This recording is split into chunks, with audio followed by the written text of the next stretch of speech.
Hello, everybody. This is the Support Our Hashtag Creators podcast via StreamYard. And tonight, our guest is Michael Botte, singer-songwriter in the alt country and rock genre. So welcome, Michael. And why don't you briefly introduce yourself? And we're going to have a good time here tonight. Alan, so good to finally hook up with you. I know we scheduled this a while ago, but it's so good to finally have this. Yes, thank you so much. For everyone who does not know who I am, my name is Michael Botte.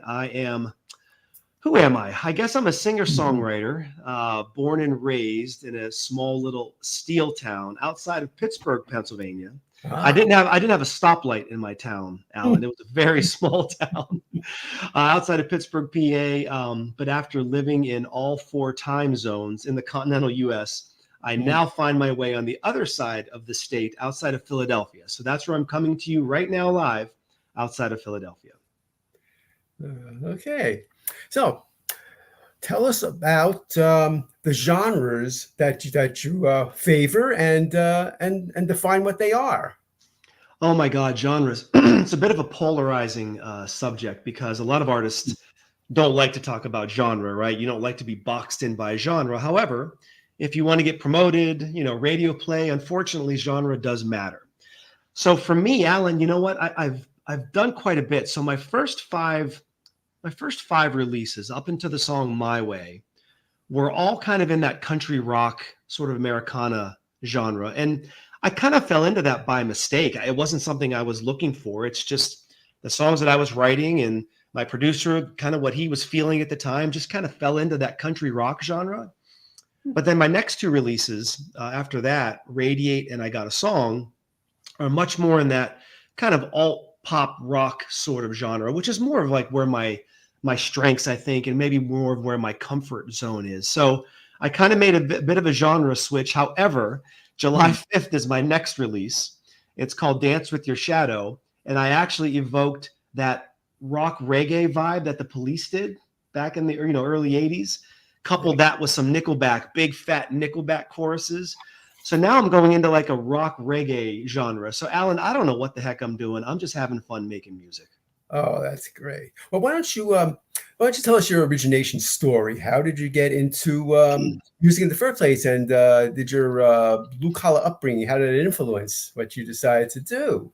Yeah, good question. We're going to go in the Wayback Machine, right? So I kind of joke that my father sang more than he spoke. I mean, he never did anything professionally, but growing up, he was involved in so many different artistic forms. He was a member of, do you remember the barbershop quartets with the a cappella and the harmonizing? Yep, sure. Very, very challenging music. He was involved in those.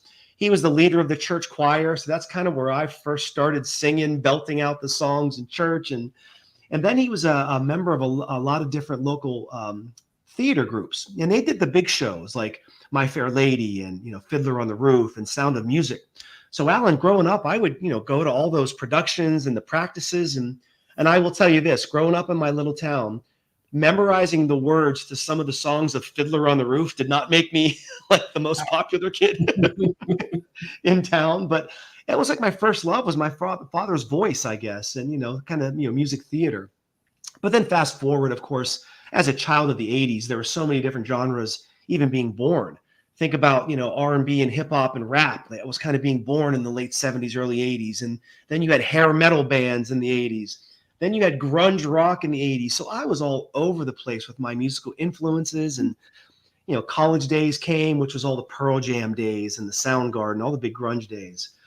So I was just all over the place. And then I didn't actually pick up a guitar until age 25. I had just gotten married. It was 1995. I was young. And I thought, I want to try this guitar thing. And Alan, I swear, I thought that you just grab the guitar. I thought if you just stroked it gently and, hit a couple strings, all these angelic sounds would come out. And it just didn't work that way for me. No, it did not. So I threw that guitar, literally, I smashed it out of a 2nd-story window, threw it. It was a pawn shop guitar. But then finally I moved to San Francisco, California, the Bay Area. I was actually in Oakland, California. And I met this guy traveling, through from Australia named Sebastian Beltrami. And he was like, hey, man, if you want to learn some guitar stuff, I'll teach you some stuff. And we started like doing some stuff and writing music together. And but then life takes over, and he had to go back to Australia, and I moved to a different place, and then I met these other guys, and we formed this garage band called LFR. And we were a garage band, Alan, that never really wanted to leave the garage. Oh. It was much more fun in the garage, man. We had everything we needed. Everything was cool. So like fast forward all this stuff.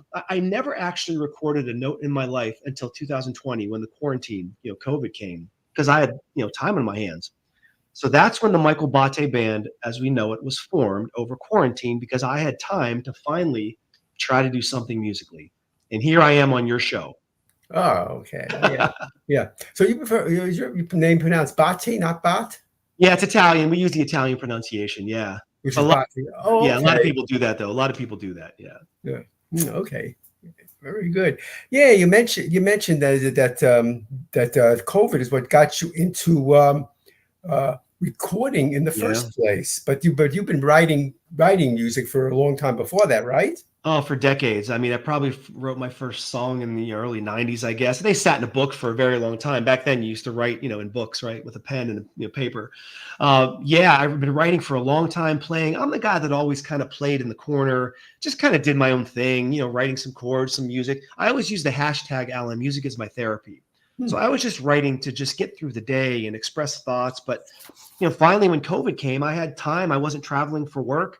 My daughter was actually a drummer in a couple bands. And so she was like, Dad, why don't you try to do something? So I bought a DAW. I learned how to make recordings. I learned how to, I had like a interface, and I learned how to make demos. And that's kind of how all this started. I put some demos on Facebook and different Facebook groups, and a producer kind of reached out, and a couple different producers reached out. And then finally, one producer who is my producer to this day, Bob Beals from Sound Foundation Studios, reached out, and we started making music together. That's how this all started. We met over the internet.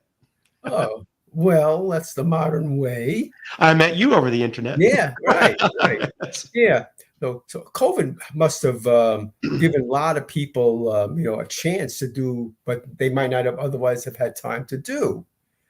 No, you're right. You're right. I've heard people say that it's not about ambition or drive. It's just about the time, just the time to do it. Right.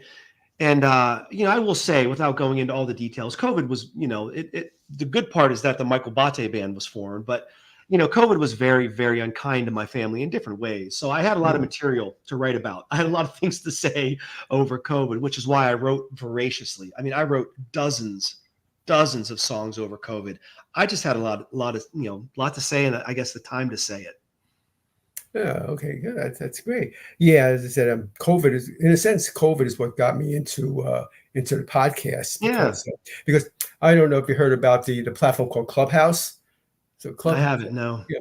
Clubhouse is a platform that it was created for its time. It was where people could all get together on a stage, so to speak, or in an audience, and it was all audio. Yeah. But people would be on there, they'd have their shows, and everybody come along and talk about what they do. So and that was and people make a lot of connections, because that was the perfect time to do something like that. Yeah. Yeah. But that time has passed, and Clubhouse isn't people who used to be on Clubhouse, they're not on it anymore, including myself. So that's what COVID. So COVID got me into the podcast. It was all audio then. And then, but now as you can see, I'm with StreamYard. I'm doing both audio and video. So, yes. Well, I'm going to stop for a moment. Let me introduce myself. I'm Alan Greenstein. I'm the founder of the organization Support Our #Creatives. The goal of this organization is to level the playing field so that people of all different demographics will have the same opportunity as everybody else to get their projects made and seen. I'm also on the board of directors of the Bella Levy Foundation. The goal of the Bella Levy Foundation is to fight human trafficking and provide a safe haven for its warriors. And in that vein, can you tell us about your involvement with an organization called Voices Against Trafficking? Yeah, no, Alan, I'd be happy to talk about that. So when I first joined my record company, Big Records, one of the employees named Paul Linney introduced me to a woman named Andy Berger. Andy is, I believe, the founder of an organization called Voices Against Trafficking. So what they're doing is they were developing a multinational, multi-genre, multi-artist music CD compilation, digital download as a bit of a fundraiser, obviously to raise funds for the organization. And she had heard one of my songs, and I guess somehow, some way, I got chosen. One of my songs called Radiate got chosen to be a part of that compilation, which I can't tell you how important and how wonderful that is for someone like me to be, part of something so grand. So this CD, digital download, it's a double CD, is right now in production. It's being mastered. I don't know exactly when it's going to go out. The marketing team's handling that, but it's going to go out worldwide to like 100 plus countries. It's amazing how big this is going to be. And my song Radiate will be one of those songs. So I'm so happy to have donated something like that to help raise funds for an organization that works so hard against human trafficking. Oh, that's excellent. Yeah, we were just talking about that just before we went on the Yeah. air here, and I think it'd be great to publicize that organization. I'm going to be looking her up as soon as the show is over. She's wonderful. Wonderful. Maybe get her in contact with Bella Levy and see if they can do something together. Maybe, yeah. Right. Well, with that, you mentioned the song Radiate. So how did you come to write that song? What was your inspiration for that? Oh, Radiate. So that was a COVID song. So like I alluded to earlier, COVID was very unkind to me and my family. So at the end of the day, when my wife and I felt like we won the day, I would go out to the backyard, and I have a little area with some trees and a little bench, and I would just sit back there, Alan, and a lot of stuff went on that day, of course, but I would desperately just try to recognize my blessings and just, over and over, recognize my blessings, try to use the power of the mind. And to me, I would radiate. And it's just kind of how I got through the day. So I would just do that over and over again. And, ideas and thoughts of blessings would come faster and faster. So to me, I would radiate. And then I just wrote the entire song based on that experience of me just trying to recognize blessings, using the power of the mind, and just trying to overcome adversity. That's what the entire song's about. Wow, that's amazing. That's fantastic. Yeah. And what I'd like to do now, if you state your permission that I can do this, yes, actually play the music video for Radiate. Okay, great. Okay, fantastic. Okay, I'm going to get that set up now, and we will do that. Awesome. Okay, let's see now. Okay. Oh.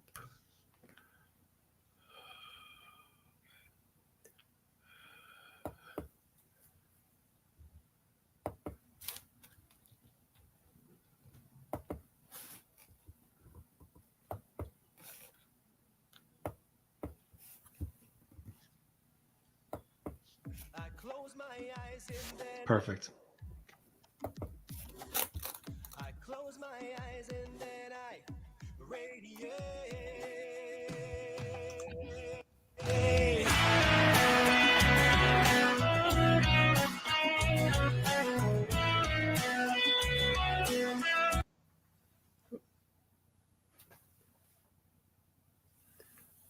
Oh. I tried a million times, for heaven's sake, to dig myself out of this sudden earthquake. But I see Orion floating right on by, and I hear the sisters singing across the boundless sky. I can't find the forest through the trees. I'll ask the wise man, can you release me? I close my eyes and then I radiate. I purify and then I consecrate. I may start slow, but I accelerate. I close my eyes and then I radiate.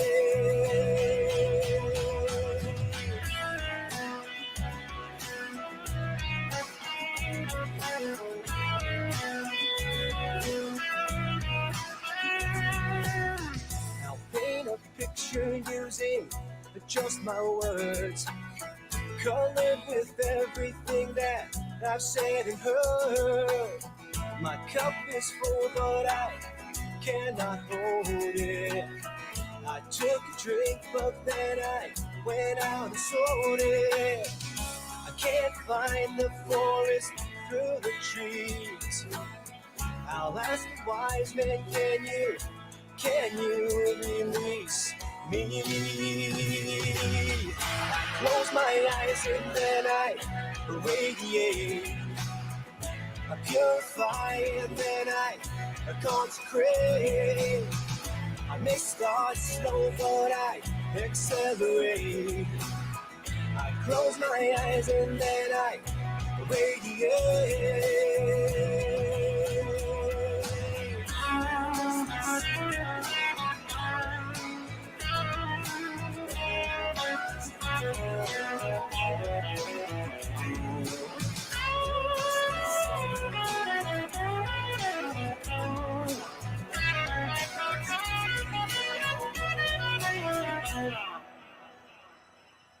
I close my eyes and then I radiate.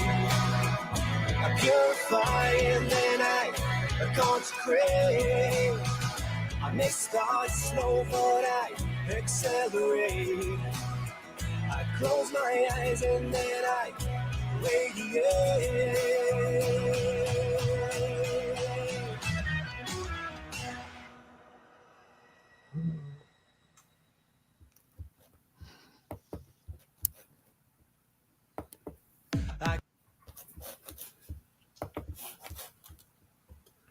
Okay.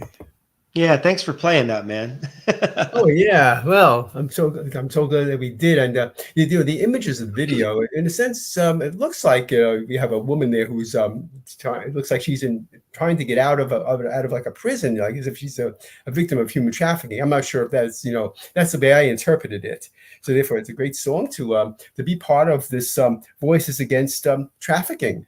Yeah, I'm so fortunate. I can't believe it's happening, and I can't wait for the double CD to come out. It's like any time now, and believe me, once it's out, you will know. Yeah, oh, that's fantastic. Thank you.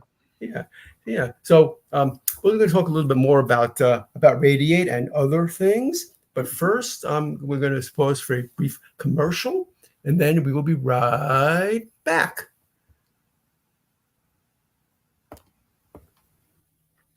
I'm Alan Greenstein, founder and producer at Support Our Creatives. At Support Our Creatives, I offer a number of services to support those developing a project. Check out the services tab of my website at supportourcreatives.com. If you are interested, please use the contact tab on my website or email me directly at alan@supportourcreatives.com.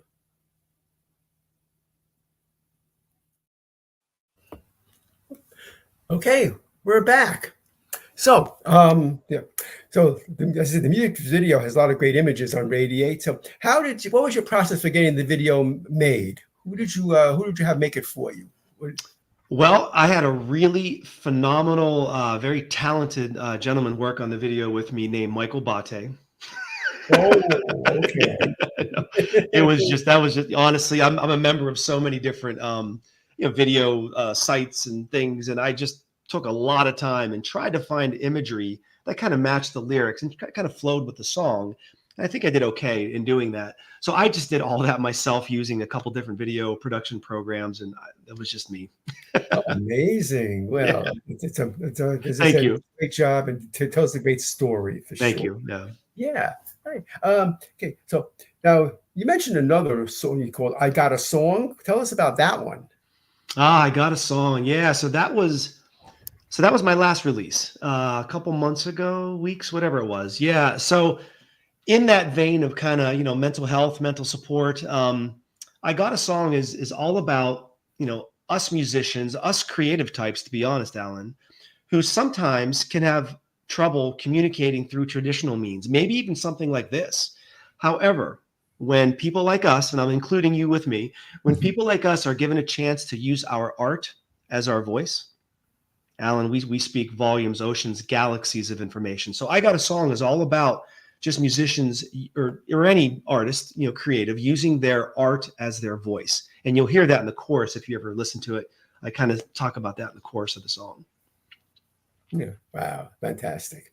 Yeah. Yep. Yeah. And on the screen, I have your main website, www.michaelbotteband.com. So everybody check it out. And from there, you'll be able to get to all the other socials. So therefore, I think this one is good enough. Yeah. Everything. So, Yep. so okay.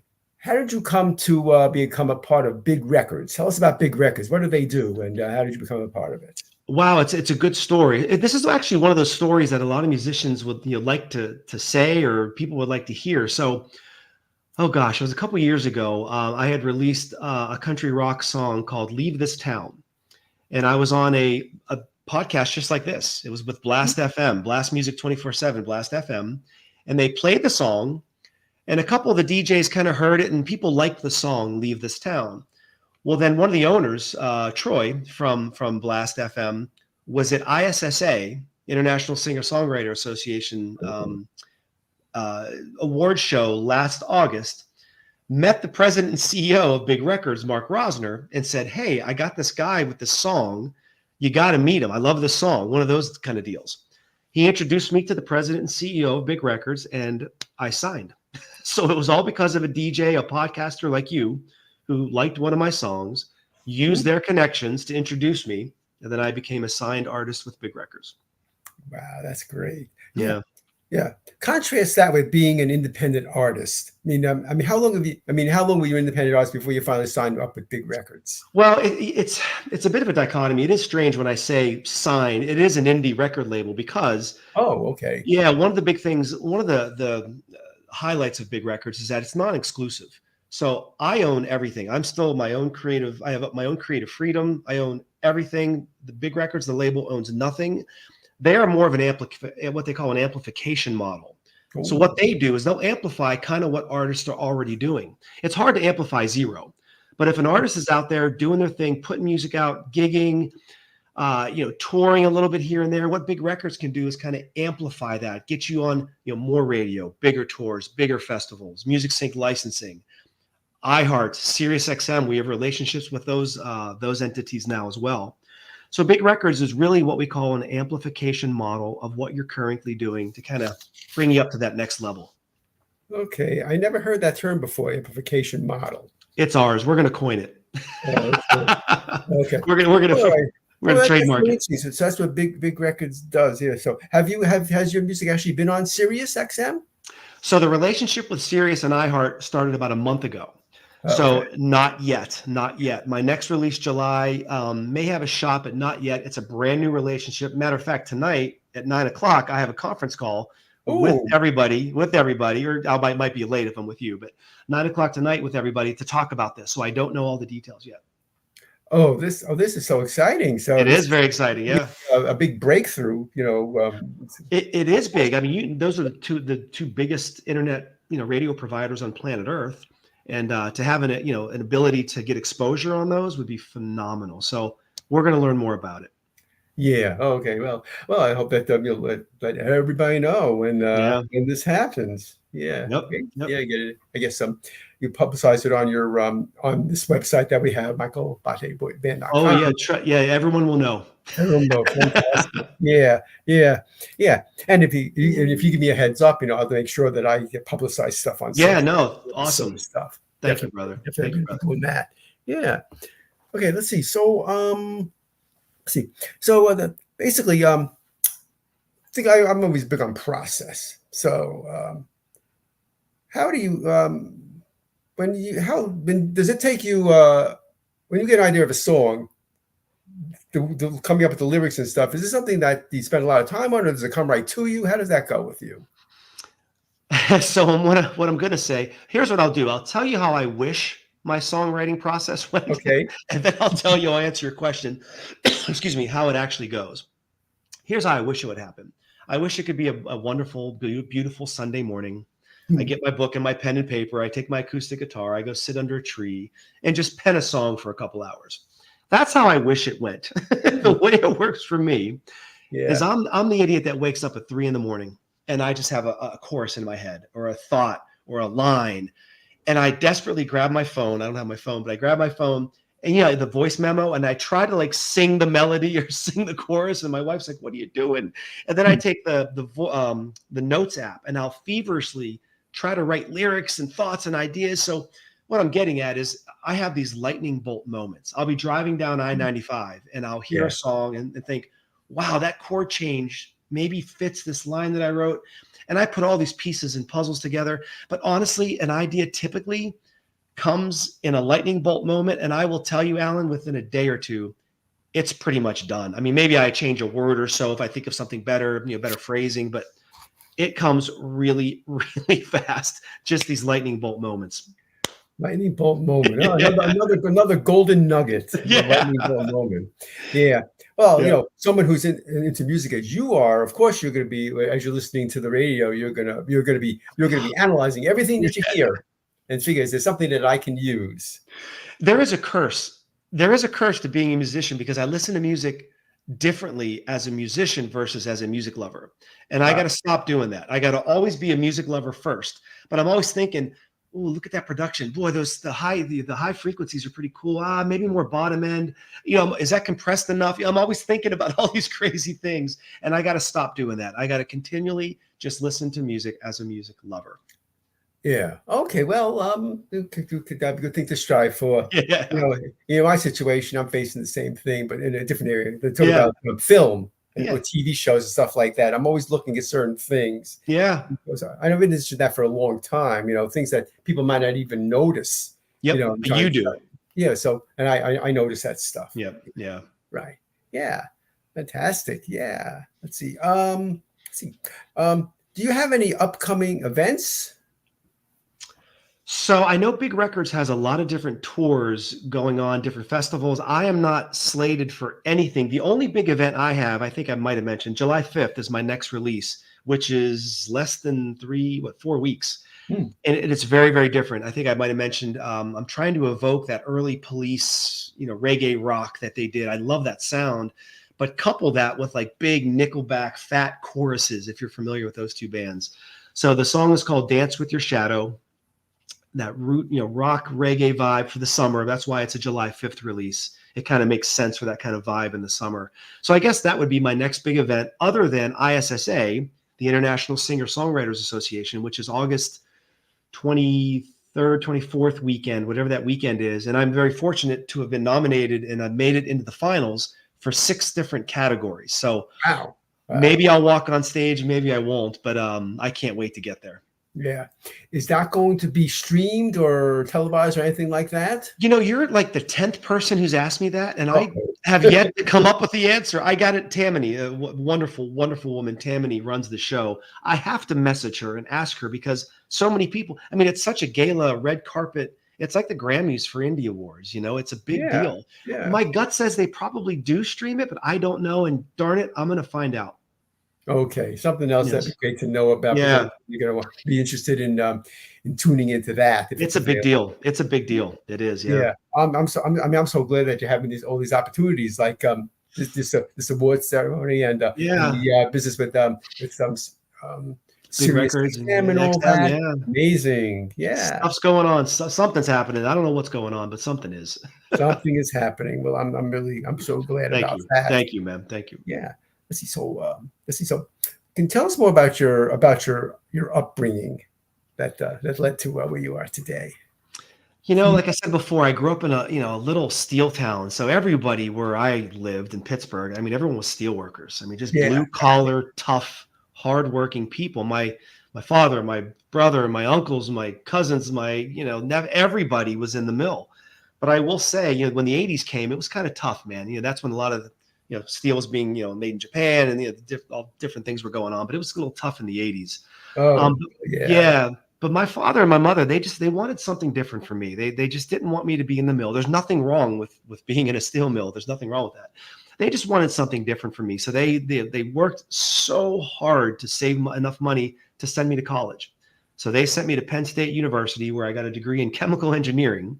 I'm not a chemical engineer by any stretch, but that's what my degree is in. And so I just grew up with that blue collar mentality, but I guess you'd call myself a white collar guy, but still I have that blue collar mentality, just trying to work hard and appreciate people and appreciate what you have and just always be grateful for what you have. And I think my blue collar, tough working parents, taught me that. So I'm very fortunate. Yeah. Anyway, when you talk about the 80s in Pennsylvania and all that stuff, makes you think of the Billy Joel song Allentown. Allentown. Yep, that was the big one. Yeah, that's Yeah. and they're closing all the factories down. I think that was Right. one of the Yeah, that's what they lines. say. Yeah. Yeah, My right. family went through that. Yeah, I We went through did. that. Wow, We that's went through something. that, yeah. So yeah. But so Pennsylvania, that's your place though. You're still living in Pennsylvania after all these years. Yeah, so we've lived in all 4 time zones. So I grew up in the Oh, yeah. Pittsburgh area, but then moved. I lived in Chicago, with that central time zone, Madison, Wisconsin, central time zone, Yeah. then out to California, West Coast, Then we moved to the desert of New Mexico outside of Albuquerque. So that's mountain time. So Yeah. then, Well, you've been all over. But yeah, then moved yeah, back. get Yeah. back to Pennsylvania. Yeah. Wow. Yeah. Yep. Yeah. All over. Yep. My spirit is wild, Alan. But what's funny is I was born in Pennsylvania and I'm going to die in Pennsylvania. Yeah. Yeah. Yep. Well, as Danny Perro, who interviewed you, and that's how you got to be on my show. She always talks about, when are you going to come to New Jersey, right? But you're pretty close to New Jersey in your case. But I can say it's the same thing about Maryland, which is also right next door to Pennsylvania. So yeah, Danny's probably, I think her office is maybe 45 minutes, depending upon traffic. Could be an hour. I know we were supposed to do like a live show one time, but I was working down near Delaware and I just didn't have the time to drive to Trenton. She's outside of Trenton. I just couldn't do it. So unfortunately, we had to do something like this, which is fine. But she wanted me to come in and kind of hack out the guitar a little bit and sing some songs. And maybe we have an opportunity to do that. But that particular day, it just didn't work out. Yeah. Well, if you're ever in Maryland, let me know. Maybe we can get together. That'd be so much fun. Yeah, man. Yeah. All right. Let me see. Okay. So I'd like to once again have another commercial break, and we'll be right back. I'm Alan Greenstein, founder and producer at Support Our Hashtag Creatives.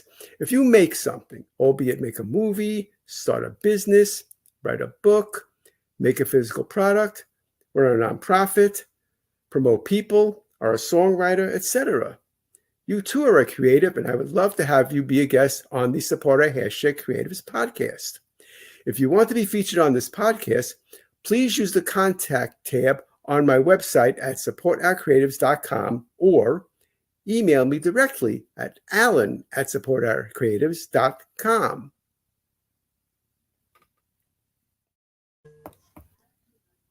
I'm Alan Greenstein, founder and Okay, well, so we're back, and is there anything else that you would like to mention? Anything to mention? Yeah, there is, I guess, a message from an indie artist like me. It's tough out there. There's a lot of us out there, indie artists, just desperate to get heard. And if you've read the stats, and they seem to change often, but it appears as if 30, 40, 50,000 songs a day get uploaded to all the streaming services.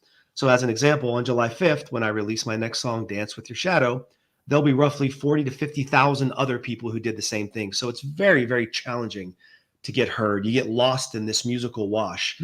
So what I'm asking is to support people like you who support people like me, love on the indie radio stations who play, I will tell you, some of the best music you've never, ever heard. The talent pool in the indie world is so incredible. It's just tough to get heard because we can't get put onto the big mainstream radio stations. It doesn't work that way.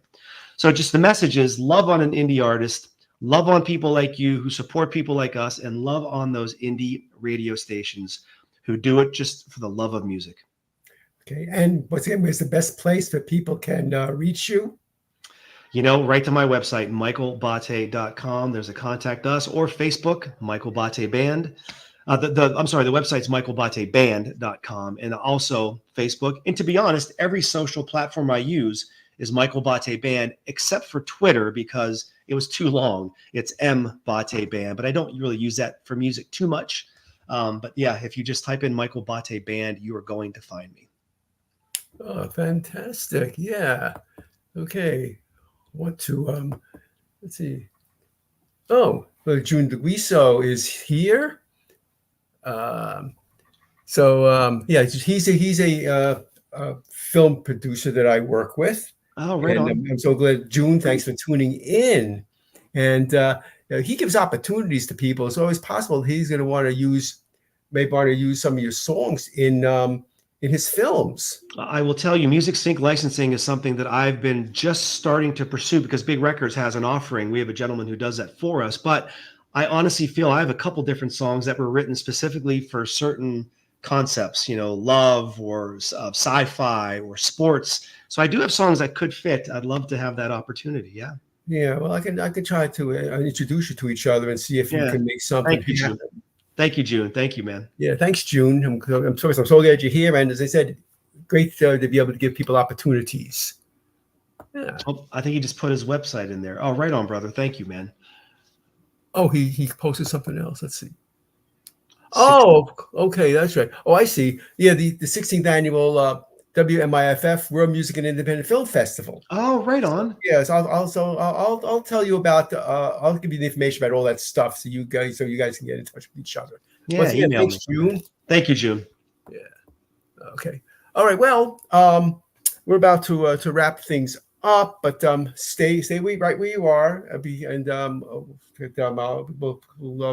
then I'll be clear. We can talk some more. Okay. So, all right.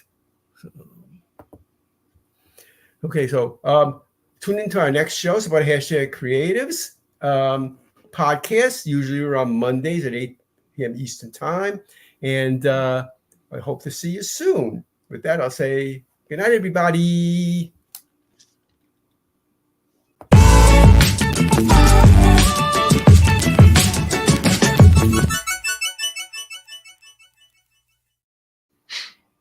Here's a message about Crystal Starnes, advocate for victims, and podcaster.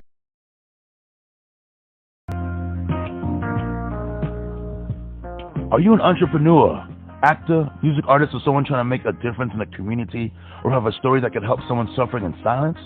If your answer is yes, then you need to check out Crystal Starnes' various podcast shows that she produces and hosts. Come on one of her shows and make a difference. Promote your business on her platforms. Ask her about package deals to get your brand more noticed. Want a commercial about your business done by her voice? She also offers package deals for that service. You can find her at crystalstarnshow.com and voiceforvictimsradio.com. Also, if you want access to all her podcast shows and blogs, join her community awareness page for just $4.99 a month. That's right, just $4.99 a month. Then you would have access at a click of a button to her various platforms. Crystal Starnes is trying to make a difference for all people in the world. She wants to help as many people as she can so no one is suffering in silence. Anyone who has a vision and wants to achieve their dream, she has the passion to help promote you to get you to the next level of success. Okay.